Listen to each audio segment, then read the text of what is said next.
Good morning. Let's see who pops in here. It's early. Not really, but I'm tired.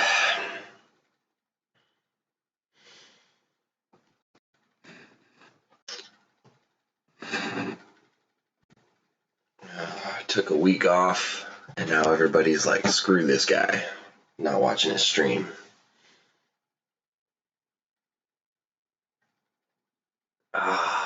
Hey, good morning, Ron. Good morning, Melanie. It's going well. I am mustering up the motivation and creativity needed to do this. I needed a week off last week. What's up, Robert Cormany? And got the... I don't think I've shown this one, but my girlfriend had this made for me a while back for my birthday. Got a bunch of the critters on it. Full of coffee. Oh, yeah. You soaked him this morning. Gonna try. Good luck, man. I hope he pulls out and decides to eat. That'd be great.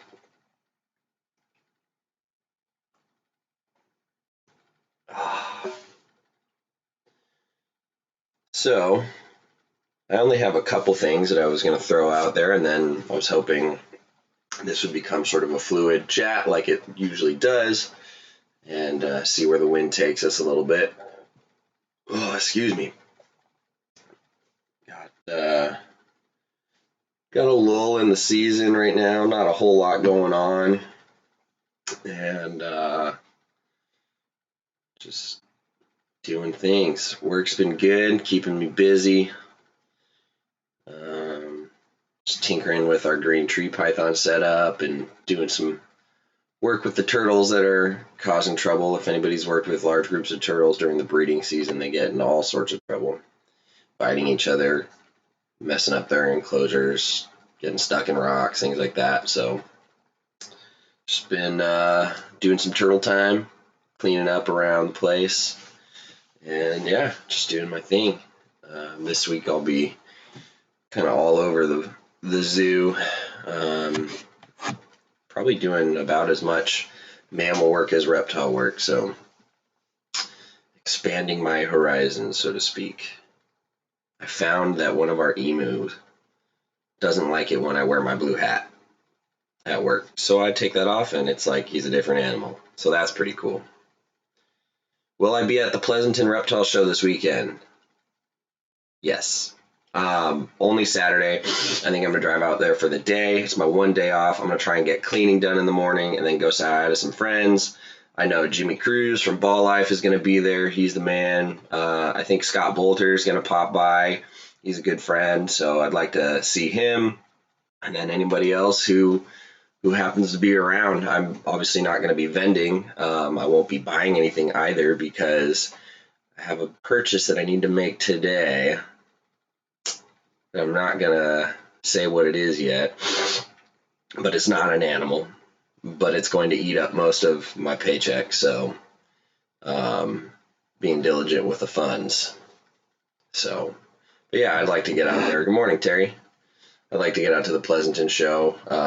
I know the guy who, the coordinator, I guess would be his title. He's not a promoter, he's like the coordinator, yeah. Well, I guess he does promoting too, but Kali'i has been putting that show on for a few years now, and it's growing, and it's a good quality small show. You know, a few dozen vendors, but it's growing, so that'll be fun. Oh, cool! You guys are gonna have a booth there. I'll definitely come by and say hi. I'll probably just wander around the show and see the sights. So yeah, that'll be cool. If anybody is going to be out at the Pleasanton show, hope to see you there. Swing by on Saturday and say what's up. Morning, Steven. So one of the things that I thought we would, or I would share with you, is kind of a work in progress that Eric Burke's been piloting. So we talked about it a couple weeks ago. We all are aware that Facebook is cracking down on animal sales and just reptile groups in general, whether it's sales or not. And what that's done is raise a lot of questions. Where does the emphasis shift? So there's this MeWe thing that's been coming up. People are trying that out. I'm sure a lot more traffic is going back to King Snake and Fauna Classifieds and Morph Market. That's already kind of been growing and doing its thing. So I think all of those platforms are going to start getting, the ripple effect from everybody leaving the Facebook groups. And but in addition to that, some people have been hypothesizing that maybe we should come full circle and go back to the forums. I'm a big fan of the forums. I think they're great because you can go back years and years and years and years and see all the different topics and photos and posts and things. And if you're like me and you want to like track down a breeder or a certain animal from a certain lineage, that's a good place to start because people have been posting in the old forums for however long it's been around, right? So that's one place you can find them. But a lot of people are kind of like, it's old school. The format seems kind of dated, this and that. So, what's up, Dan? Oh, God, here's so Eric's been putting together a site in what little free time he has between his wife, his home life, his collection, the podcast, and everything else he does. And it's moreliapythonradio.proboards.com. And it's basically a new sort of formatted forum style approach to things with threads and topics and subdivisions of like organization. So like there's like a thread or a sub forum of for like popcorn carpets and Brettles and diamonds and things like that. So it's organized. So it's kind of like having all the groups in one place with a bit of organization, and then within those sub forums, people start their own threads, ask questions, post about eggs and clutches, things like that. And it's basically going back to the forums. It's just a new site. Now Morelia Pythons, I think it's moreliapythons.com is still up, but if you go there, it's kind of a ghost town because people are all on Facebook. So it's still a work in progress, and it's like a couple weeks old, but there's a few people on there, and it's only going to grow. So if anybody's interested in sort of taking things back to the forum ways and not dealing with the Facebook nonsense of your groups being shut down or policed by the Fuhrer Zuckerberg, that's a good alternative. And the more people that sort of try it out and go there, the more it will grow and the more effective it'll be for what you want out of it, which is either information or finding sales. In the meantime, you can also go check out moreliapythons.com and try and dig up what you want and get a feel for it, because it might seem a little dated, but the nice thing for people like us is that it keeps a lot of the nonsense out of it. The people who are too lazy to do their own research or just want the answers spoon-fed to them, it's going to keep them out, because those folks aren't going to get the instant gratification they want, like you can get on Facebook. You actually have to do a little digging. You have to do a little research. You have to correspond with people. You have to be polite in order for people to want to respond to you. So there's a few things that make it a little bit better than Facebook. So good suggestion, Ray. There's the link down in the chat for that if you guys want to check it out, if you're into carpet pythons and want to see where this goes, because this whole Facebook shakedown isn't over yet, I'm sure, and it's we're gonna have to find some alternative, right? So might as well. So there's that link. Check it out. I told Eric I would try and drive some traffic to it, because I think it could be a good resource, just like Morelia Pythons. And at the worst, people will be like, well, it's the same thing as MP, so might as well just go back to MP, which wouldn't be a bad thing either. So one way or another, for Morelia people, this is a good alternative. you can avoid the riffraff of Facebook this way. So that's my spiel on that. Gotta have that coffee. I realize I haven't done a bunch of updates on the MI project I've got going on, but today, being the 17th, puts that jungle clutch at 45 days, being maternally incubated. So we're like 2 weeks out. Wasn't there an app in the works? Yeah, Chris Beoff supposedly got an app off the ground. I've tried to find it in the App Store, and I don't know if it's public yet or I'm just not finding it, but it's going to be called or is called iReptile or iReptiles, something like that. I'll have to do some more digging around, but yes, supposedly there is an app in the works that won't just be Morelia based. I'm pretty sure it's kind of just a broad spectrum. You could think of it as just like a classifieds app, I believe. Again, I'm not up to date on what's going on with that, so I'd have to double check and get back to you guys on that. But dig around, take a peek. It could be good. I know Morph Market is sort of doing that just based on what Morph Market is, although I don't think they have an app. It's just also compatible with mobile devices, so you can pull it up and it still works on your phone. I think the app will just be seamless for the operating systems on the different phones and just make it really easy and fluid to buy, sell, post, and do all that right at your fingertips without any formatting errors or loading errors or things like that from a website. So that's also going on. I have not been on MeWe. I don't intend on going to MeWe at all, ever, unless like that's the last thing around.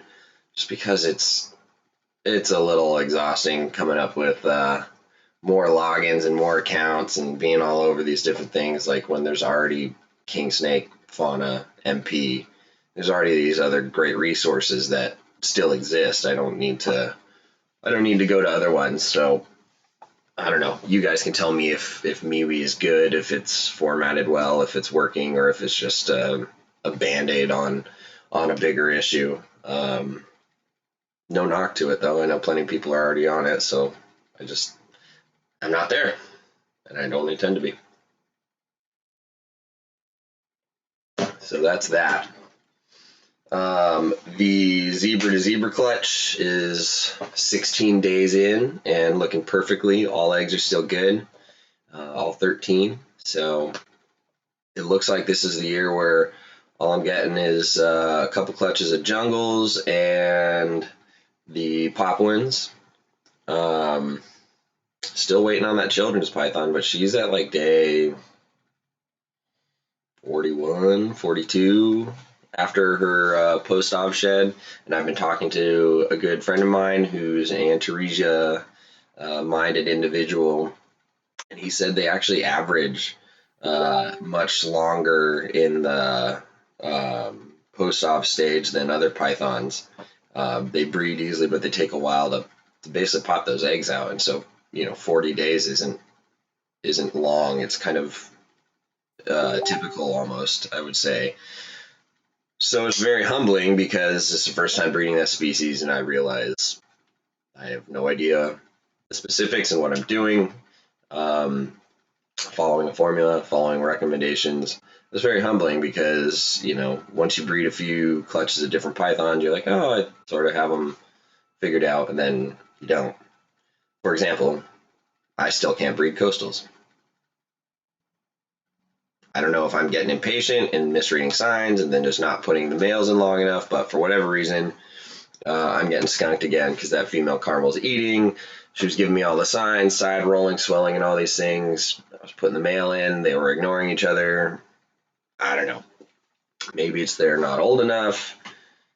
They're definitely over 4, so I just think it's on me. It's a consistency thing. One of the things the guys on MP talk about is consistency, and Owen went on a little bit of a discussion about it. Can't remember if it was this week's show or the week prior, but he was saying how he feels he got kind of lazy and was just sort of like, I'll drop them around this time and do this kind of like overconfident almost, and he didn't get the production he wanted. And I think I got caught in that same cycle where I was like, I can breed a couple of these. What's the difference? And in theory, that's right. But what I haven't done is stuck to like exact times, exact seasonal drop and this and that.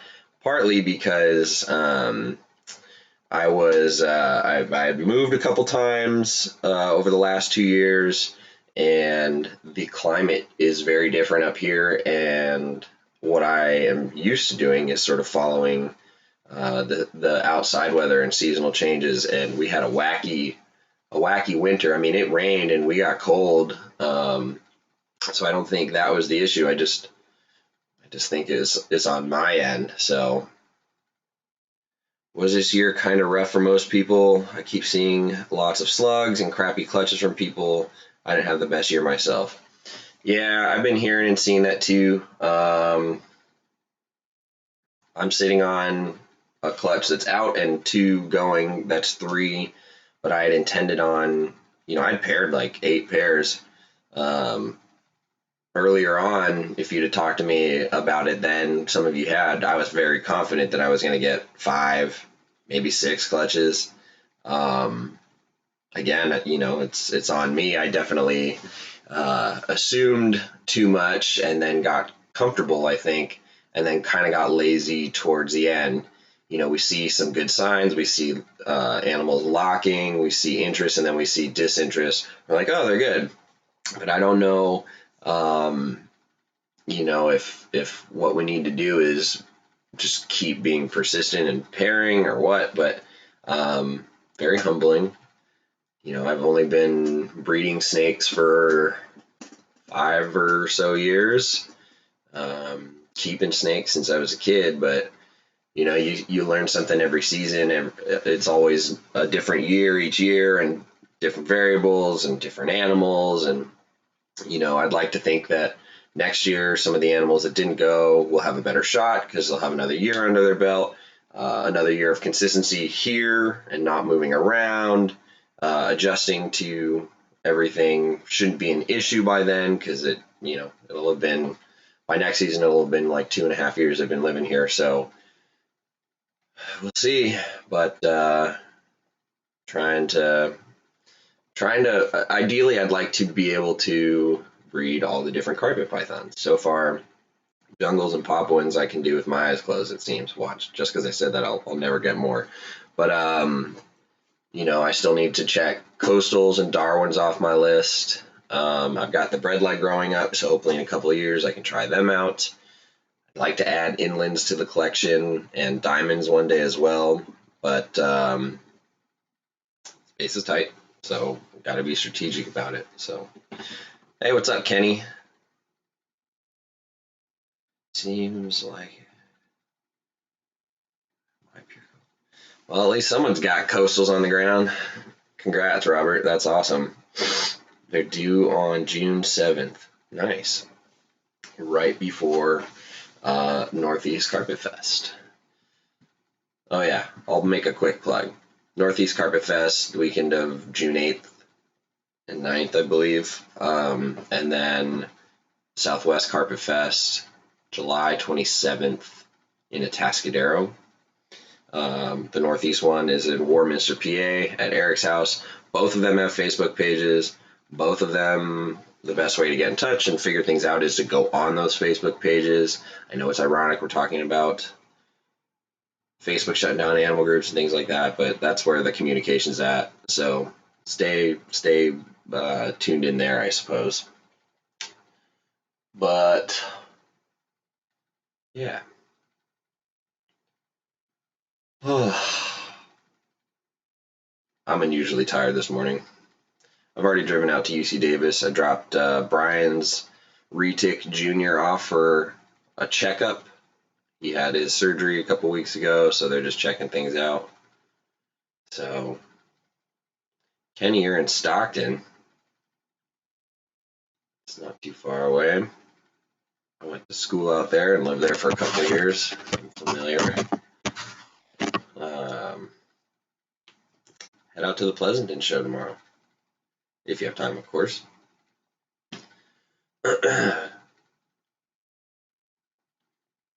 So,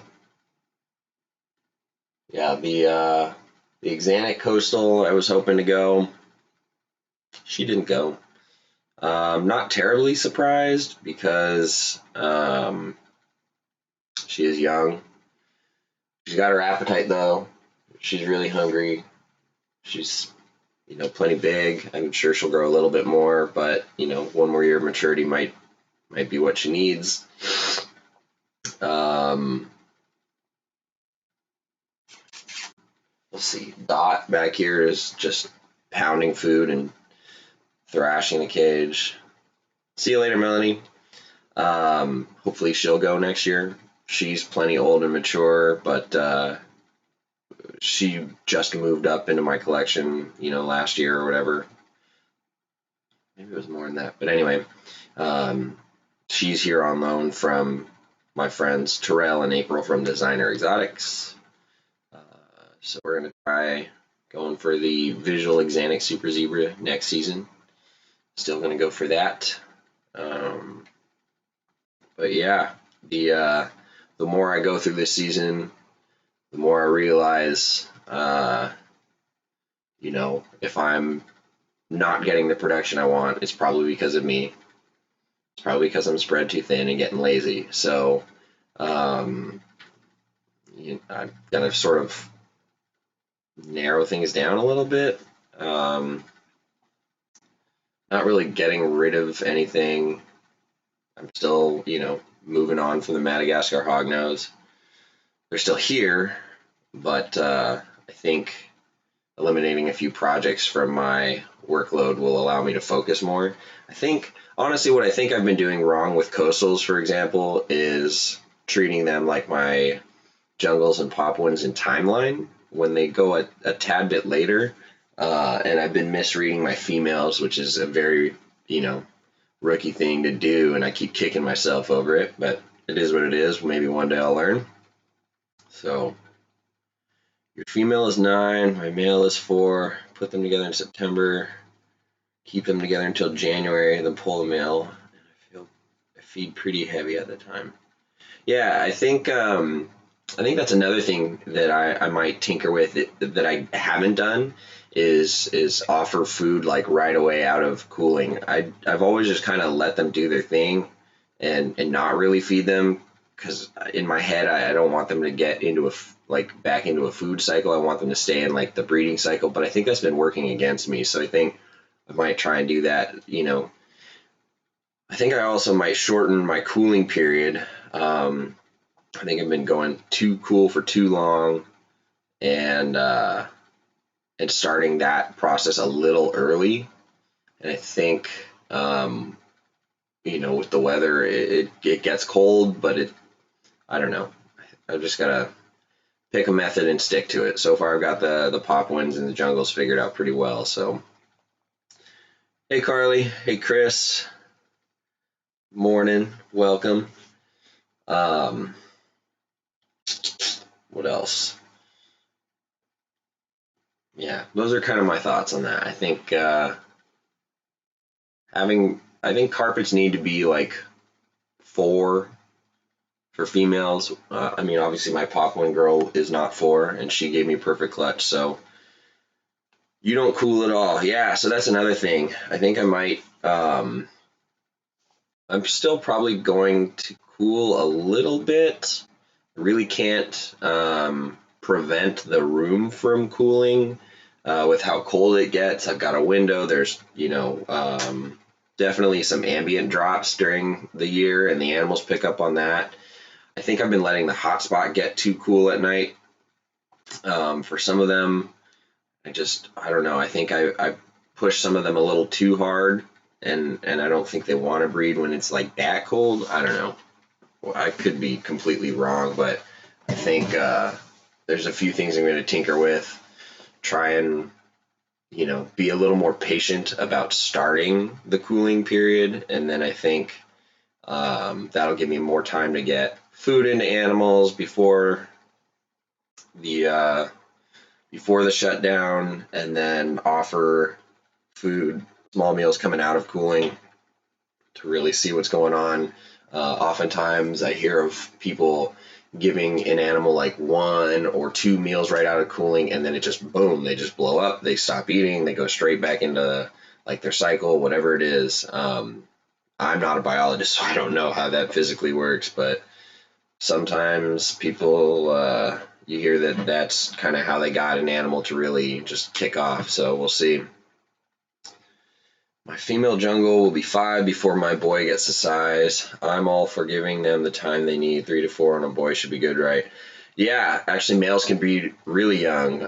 Paul Harris of UK Pythons posted a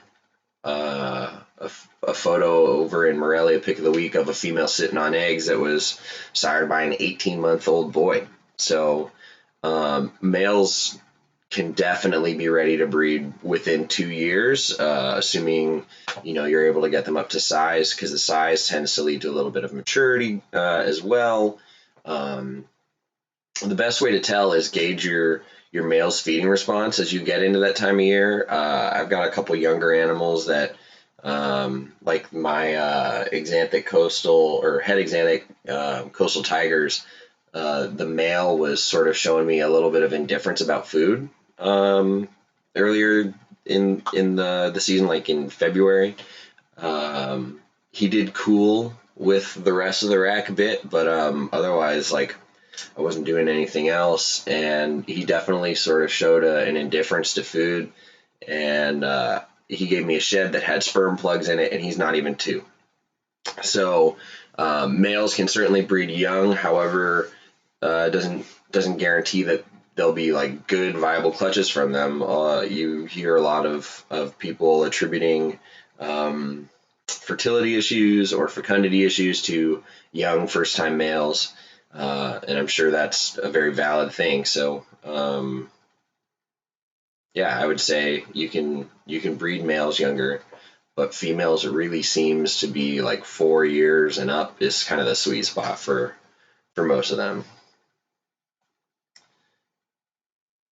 You live in Idaho, so you just let the room do your thing. Yeah, I think a lot of people kind of just let the room's ambient do it, and the animals respond. I mean, they're going to pick up on the pressure drops. They're going to pick up on the shortening and lengthening of the day and light cycles at different times of the year. Even if you kept it consistent year round, they're going to show some changes like that. So I've also noticed that it's getting cold later. I usually start dropping in October, and it worked fine years ago, but recently it's not getting cold outside until January. Yeah, I've been noticing the same thing. Although in Sacramento, we definitely get cold winters, and it starts in, like December, and we actually have been getting rain and thunderstorms this week. But yeah, I think like the cold season is shifting a little bit. Traditionally, what I've done is stopped feeding at Halloween, give them the month of November to empty out, and then start cooling around Thanksgiving. I think I'm going to push that, feed a little bit into November, give them, 2-3 weeks, and then maybe 3-4 weeks to digest and empty out, and probably not start cooling until like the first or second week of December. And then still bring them up out of cooling. I feel like an 8-9 week cooling period is good for most of them. So I think I'd still, in that scenario, pull them back up in February. So we'll see. But I'm probably not going to change it dramatically, because I do want to keep these animals in a good, consistent cycle. But yeah, I think what I've been doing is pushing them a little too cold for too long, starting too early.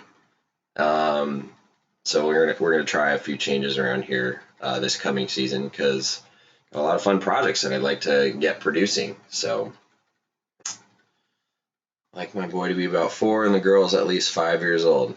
Yeah, I mean, a 4-year-old male definitely has a maturity behind him. 5-year-old female for sure is at that time able to, produce eggs. She's cycling, she's mature, she's probably eating good sized meals, she's probably got a good body size at that point. So I would say that the older and more mature, the better chances of good reproductive success there are.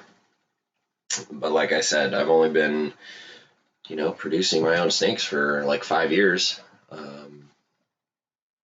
There are guys out there that have been doing it for 15 years, 20 years. Most of those guys sort of have a good system dialed in, but I mean, we all can probably agree that we learn something all the time, every year. You just drop a couple degrees a day. Yeah, I usually do a gradual drop. I probably spread out, the temperature drop over a 2-week period or so. Go from the normal hotspot down. What I've been doing for the typical season most of the year is running a hotspot around 88 and allowing a 4-degree night drop during most of the year. So they still get a little break from that nonstop heat. And then when I get ready to cool, I'll probably drop it, a degree or two every 2-3 days, and try to end up with the daytime temperatures going back up to around 88, but then dropping down at night into the 70s. I think this year I dropped the hot spot down to 72. I think that was a little too cold for some of them. We think about, well, just look at the temperatures where they're at, and you can see it gets really cold wherever, but I don't think the animals are experiencing like 40, 50 degrees. They're probably in, hollowed out trees or in burrows or whatever that are a little more insulated. And yeah, it's going to be cooler, but I don't think it's like really cold. It's not like Breadlie or Diamond that experience those crazy extremes. And even they, they're going to find shelter to sort of cushion them from a little bit of that as well. So I think this year, instead of dropping down all the way to 72, I'll probably drop down just to like 75. That doesn't seem like much of a difference, but I just, for a couple animals, I think 72 is too cold. I think they were just sort of in survival mode during that, and then afterwards, they're just more focused on getting warm and food rather than breeding. A few of them did just fine, obviously, because I've got three clutches to the season so far. It wasn't the production I was hoping for. I was definitely thinking I was going to need to buy more hatchling racks, which is a good problem to have, but I'm also glad I don't have to go buy more hatchling racks. So, give and take. At the same time, there is something to be said for only producing what you can manage, and I think 3 clutches is plenty right now. As much as I'd love to have, 5 or 6 clutches of babies cruising around here, I don't know if I could afford it. So maybe it's a blessing in disguise. So, yeah, I mean, next season, I hope to get the Citrus Tiger going. I'm going to give the Jungle Girl a year off from MI. Going to try the Axanthic Super Zebra stuff. Going to try again for Caramel Tigers. Try the Axanthic Coastal Girl. Who else? Yeah. I'm not even going to try pushing my head Axanthic Tigers to go next year. They're 2, but I'm going to aim for that 4. My female cage setup is 3 by 2 by 15 with a 25-watt ceramic heat. I get a 90-degree hot spot and 78, 79 on the cool end. Robert, that sounds pretty perfect, especially if you're getting coastals to breed and you're not dropping at night. They've got a thermal gradient year round. I would say that's a good recipe. It seems to work for you. So I'm gonna make mental notes on that. You think that as we breed over the decades, manipulating the temperature, light, and food cycle will be less and less important as we, quote, domesticate these animals. I use the word domesticating lightly, just been something I've been wondering about because we sane people only think about reptiles in our free time. That's a good question. I would say the further generations we get in, yeah, the easier it will be to propagate these animals. However, I do think that they'll need some sort of cues on when to breed. They'll pick them up naturally. There are people who breed, a bunch of species without ever manipulating temperatures at all. They just let the animals experience what the room does as a result of outside temperatures, and then just sort of feed accordingly. Some people will call that the Terry Phillip method, and then just only influence when they're feeding and in what frequency. So I would say it's probably going to go that way in time, but I think there will always be species that are easier to breed than others. Like I think you could breed Papuans without ever dropping their temperatures or really doing much other than just putting them together at the right time and getting success, because where they're from, there isn't much of a temperature fluctuation. I would imagine the only variables that change seasonally are wet and dry season and food availability. So I think if you think about those, you'll probably always need to do something like that. But, I'm sure there's people out there who don't do anything and get perfect clutches. So who knows? I don't think that would work for all the species, but I'm not going to say it's out of the realm of possibility. I mean, these animals are getting further and further into different generations of captive bred, and it seems to make things easier for various species. So, Kenny, how's the MI? The MI is great. I'm probably 5 days out from trying to train myself to check the egg box every day. Lately, what I've been doing is just every morning doing temps, but not doing anything for the female. I'll pop the lid and check on her like once every week or two, just see how she's doing and kind of scoot her head off the top of the clutch and see if there's anything wrong with the eggs. Every time I've done that, the eggs have been flawless looking, perfectly shelled. Usually the 2-week mark out from 60 days is when you start seeing eggs dimpling in the incubator, and that's the embryos absorbing all the fluids and everything. So we're at day 45 right now. I think, yeah, at these temperatures with the fluctuation, they'll probably go a full 60, maybe even a few days over. So I don't think I need to start, checking the box to see for little heads for maybe another week and a half. But definitely as we get closer to like day 53, 54, 55, I need to be in the habit of checking every day, because I would love, love, love to see the first heads popping out. So that method also worked for you when you lived in SoCal. Yeah, SoCal doesn't fluctuate very much. I lived in Santa Barbara for 10 years, and I used to be able to go to the beach on Christmas because it was like 80. So I didn't have the best success breeding then. I had a few clutches, and I had my first litter of rainbow boas down in Santa Barbara. But yeah, you definitely have to pay attention, because like Northern California to Southern California's climate is completely different. They are not even on the same level. Here in Sacramento, we were hitting nighttime temperatures in the 30s, 20s even, and rain. That doesn't happen in Santa Barbara. So that was kind of the first real winter that my animals experienced with these parameters. Some of them did just fine.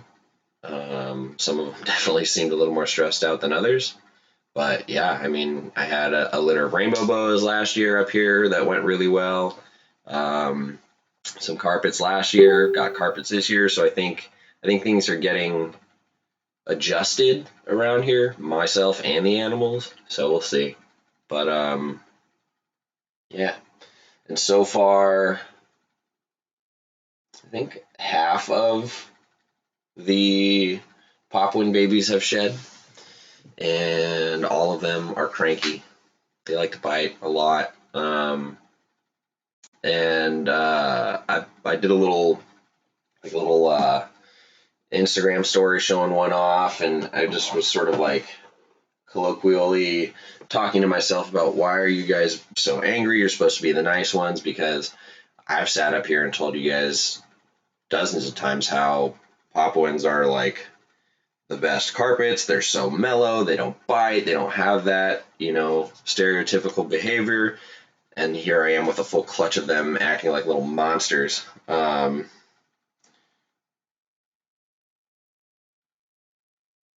Get one out for you right now.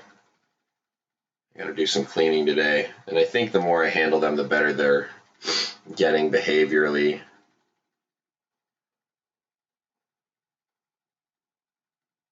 And again, I have a really basic computer with not the best video quality on here, so I apologize. You're not getting the true reds and crispness of this animal, but they're really, really awesome. This is one of the females, one of the two females, because it was a very male-heavy clutch. Whoop. They get spooked still, so we're doing, little handling sessions to get them used to it. But what I was saying was, because these come from imported animals, they're the first generations in that family lineage, so to speak, to be born in captivity. And if you listen to the retic guys talk about the first retic bred, they are just piss and vinegar, really cranky and bitey. And nowadays we've got animals several generations in that are much more tractable and mellow. So I think Stephen was pretty much spot on when he suggested that these guys are just really close to the wild ancestors, and that's what typical baby carpets do, is they defend themselves and they bite. I'm pretty positive they'll grow out of it, but right now they're teaching me that the first generations are still first generation, so it's pretty cool. Yeah, Chris, I think they'll grow out of it as well. The white, yeah, a couple of them have really light colored heads. So, but man, some of them are just angry. They like fly out of the tubs at me, just fall over, just really defend themselves. It's kind of funny. But hopefully they grow out of it and end up more like these docile ones.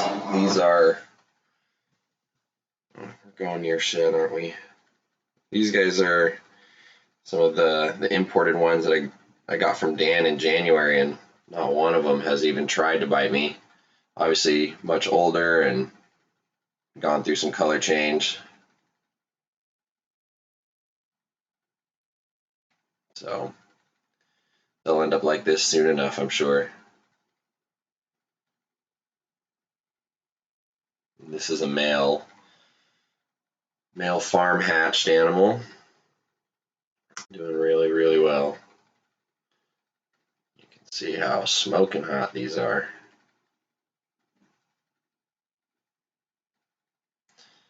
Muskers? No. If anything, the little guys just pee and bite. No musk, though. Fortunately, because that smells foul.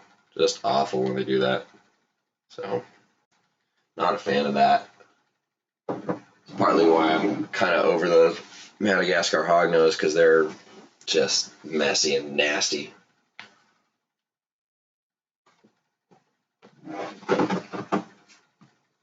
These guys are getting ready to outgrow their baby tubs soon, so seems to be the year of Papuans and jungles for me. Not complaining, but one of these days I need to check coastals off my list and a few other things. But we shall see. Anyway, I've been up here rambling for way longer than I anticipated. So,